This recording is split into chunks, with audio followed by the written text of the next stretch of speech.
You're entering a world that has no limits of possibility, a place where stroking egos and overthinking is encouraged, a place where a man pretends he's smarter than he actually is. That's it, your next stop inside a mind.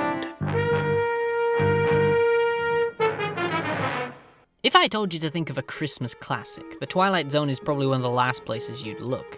The anthology series is remembered for its dark storylines and twists, but surprisingly they made a few Christmas episodes over the course of their 5 seasons. And yes, I am talking about the original here, none of these remakes that they tried to make. This show is one of my favourites of all time, and when I ran a Twitter poll on which show you wanted me to review over the Christmas period, The Twilight Zone was actually voted the highest. So today, that's exactly what we're going to be looking at. However, when people usually talk about the Christmas specials for The Twilight Zone, most people bring up the episode called The Night of the Meek, which is about a drunken man working as a Santa in a mall wishing that he could give people what they actually wanted for Christmas. You know another reason why I drink, Mr. Dundee? So that when I walk down the tenements, I can really think it's the North Pole and the children are elves and that I'm really Santa Claus, bringing them a bag of wondrous gifts for all of them. His wish is finally granted though after finding a magical sack that gives people exactly what they want. It's understandable why this is brought up the most when talking about TV Christmas specials,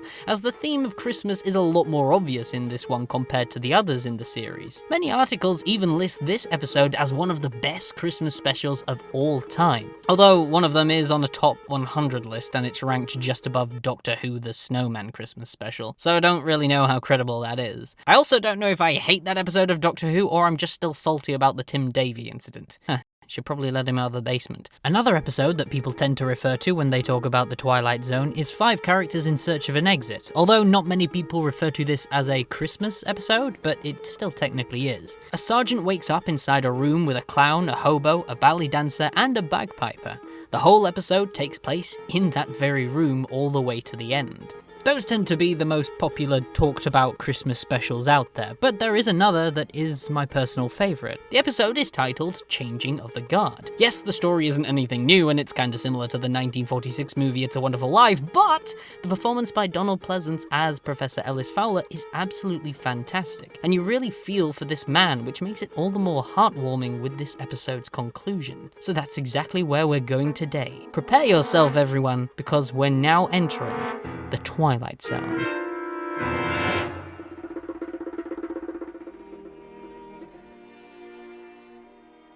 We begin the episode with a shot giving out the location that we're in a school. A man known as Professor Ellis Fowler is teaching his students about the poet-writer Alfred Edward Houseman. This particular scene is helping to give a bit of understanding about Fowler's relationship with his students and his job. From this scene we now know he obviously adores his job, as he says he's been working there for 51 years. It is rare, young men, that in 51 years of teaching... He has a close connection with his students as he jokes around with them when they get the question wrong, and the rest of the class usually laugh along with him, indicating that they enjoy his lessons too. A very interesting thing to note though is that he claims his students don't pay attention enough. And while it may be true that 1 or 2 might not be actually looking at when he's talking, but they clearly are taking in what he's teaching, because towards the end of the lesson he mentions that they all had passed. You have all, amazingly enough, passed. Oh, boy. Yes.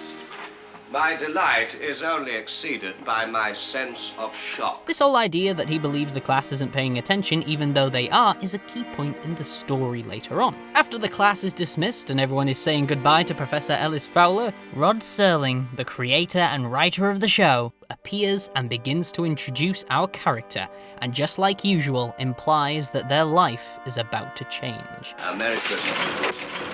Professor Ellis Fowler, a gentle, bookish guide to the young, who is about to discover that life still has certain surprises, and that the campus of the Rock Springs School for Boys lies on a direct path to another institution, commonly referred to as the Twilight Zone. The professor is then called up into the headmaster's office, played by Liam Sullivan, who wants to know why he hasn't responded to a letter the trustees sent to him last week. Well, this won't take long.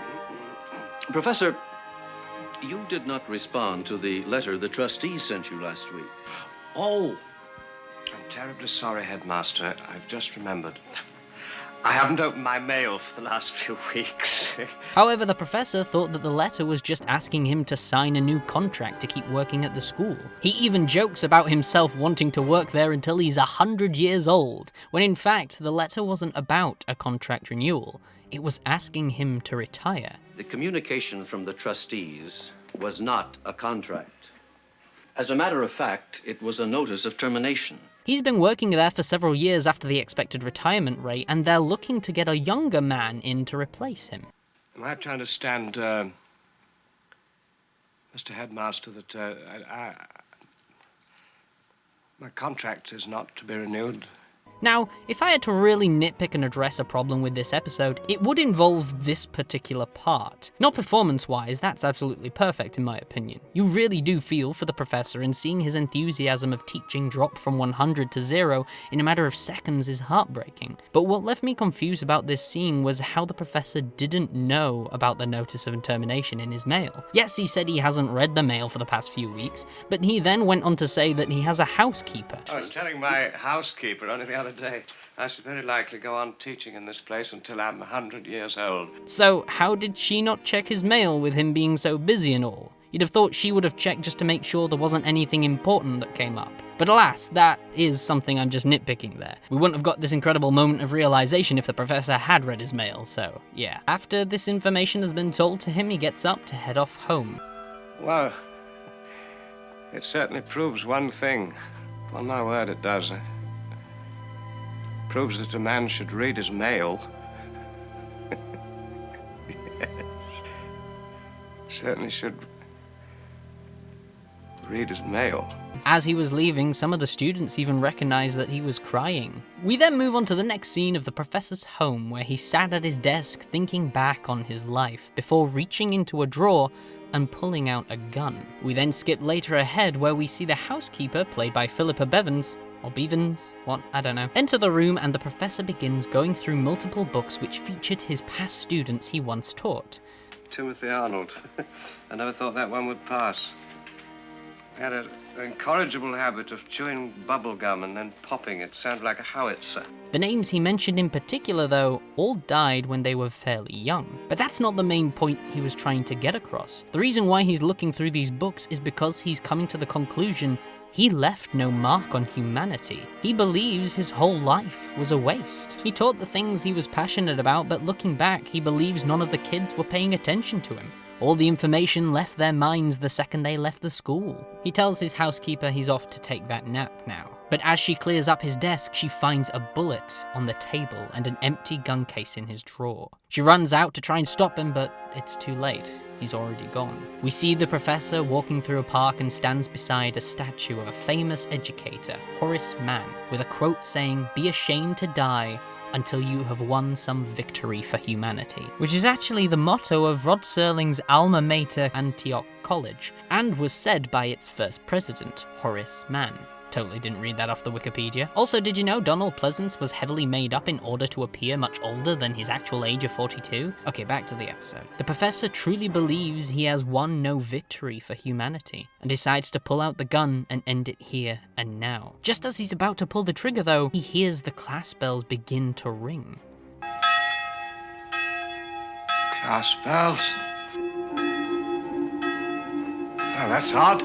It's rather strange considering the school should be closed by now, and no one else is there. He follows the sound of the bells, which lead him to his old classroom with no one inside. Probably thinking he's losing his mind, he sits down and finds the ghosts of his former students appear before him.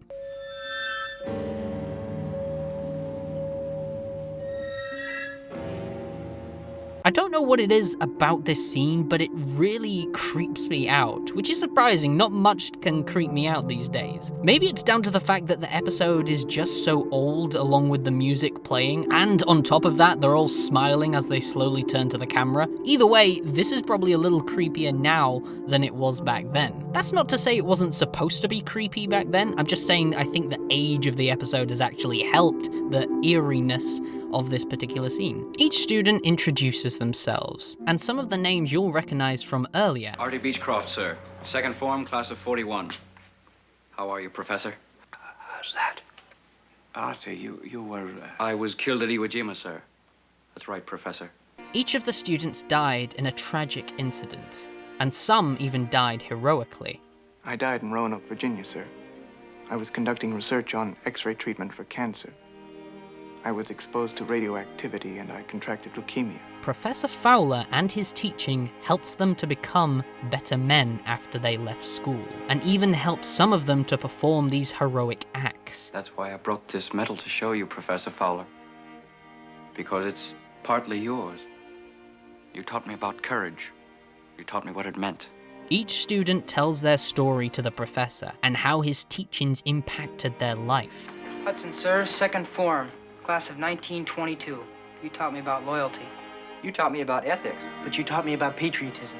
After all of their stories had been told, the professor is convinced that there is no need to end his life. He has won some victory for humanity. Not necessarily doing it himself, but encouraging others to do it. After finding out this knowledge, he happily accepts the retirement from the school and can live the rest of his life much, much happier. The final scene includes a beautiful speech from the professor talking about how he realizes he's left more of an impact on this world than he first thought.